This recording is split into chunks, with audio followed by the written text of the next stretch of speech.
Demon slayer के season 4 ने literally आग लगा दी है। खासकर उसके एपिसोड 8 को देखने के बाद तो हर सोशल साइट पे इसी की बात हो रही है। चाहे कोई किसी भी एनिमे का फैन हो, बट जो एनिमेशन और विजुअल्स इस एनिमे के स्टूडियो ने डिलीवर की हैं, उतना तो किसी ने भी सोचा नहीं था। सभी लोग स्टूडियो की तारीफ कर रहे हैं। इन माय ओपिनियन ये तारीफ बनती भी है। इस एपिसोड की स्टार्टिंग से एंडिंग तक सब कुछ ब्यूटीफुल और क्रेजी है। जहाँ पर हम मुजान की एंट्री को देखते हैं। एपिसोड की शुरुआत में उन फुटप्रिंट्स को सुनना जो बिना किसी विजुअल्स के भी दिमाग में इमेज को बिल्ड कर देते हैं, दैट बॉस इज कमिंग।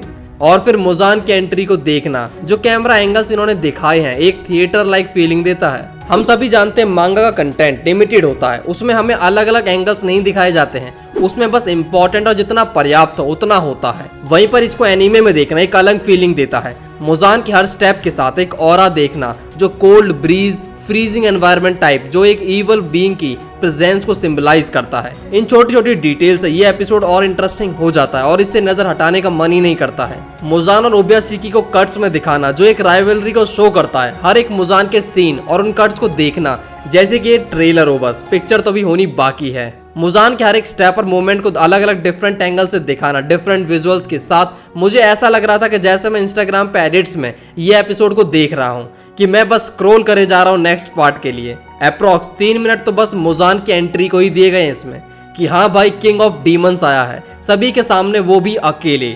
आगे यहाँ पर मुजान और ओबयाशिकी की बातें जैसे कोई पुराना बिछड़े यार मिले हों।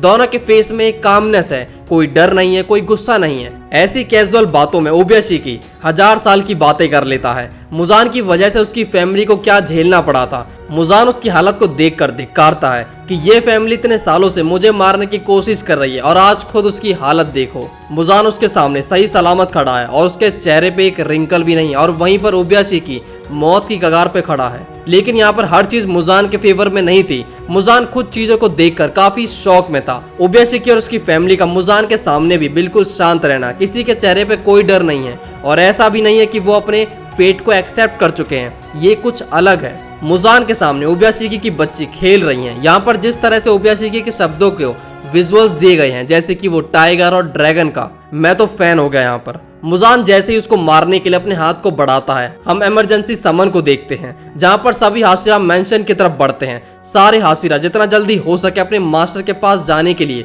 भाग रहे हैं। तभी हम मेंशन में एक ब्लास्ट देखते हैं, और ये ब्लास्ट इतना ब्यूटीफुली दिखाया गया है। पहले स्लो मोशन में फ्लेम्स का बढ़ना, धीरे धीरे वो भी डिटेल में। बाहर जो स्नोफॉल हो रही है उसे भी मिड एयर में मेल्ट होते हुए देखना, इट वाज अमेजिंग। और फिर हम उसी मेंशन को ऊपर से ब्लास्ट होते हुए देखते हैं।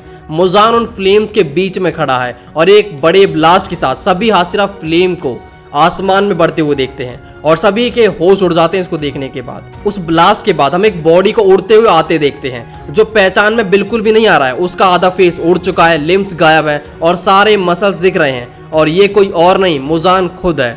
मुजान ओबयाशिकी की प्लानिंग को देखकर खुद शॉक है। उसने बस मुजान के लिए खुद को और खुद की फैमिली को उड़ा लिया। मुजान खुद को हील करना शुरू करता है, तभी मुजान पे अटैक होता है।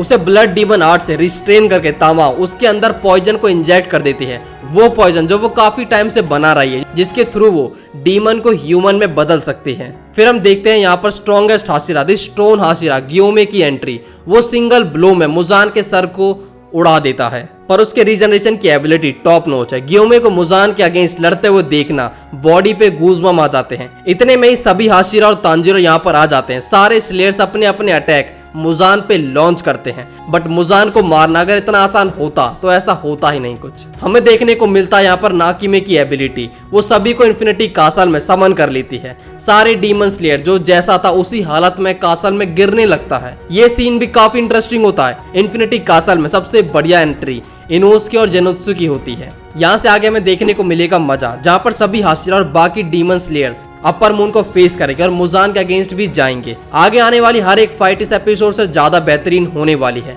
जिस तरह से ये एपिसोड देखते हुए गूज़बम्प्स आ रहे थे, अपकमिंग फाइट्स डोपामिन के रश को नीचे जाने ही नहीं देंगी। आगे की स्टोरी हमें मूवीज में देखने को मिलने वाली है, यानी अब मजा डबल होने वाला है। इस लेवल के एनीमे छोटी स्क्रीन नहीं बड़ी स्क्रीन को डिजर्व करती है, और इस तरह से स्टूडियो का पैसा भी ज्यादा बनेगा। और आगे तो मुझसे वेट ही नहीं हो रहा है उन मूवीज का। इस एपिसोड को देखने के बाद तो बिल्कुल भी नहीं हो रहा है। तुम सभी कमेंट्स में बताना तुम्हें ये एपिसोड कैसा लगा।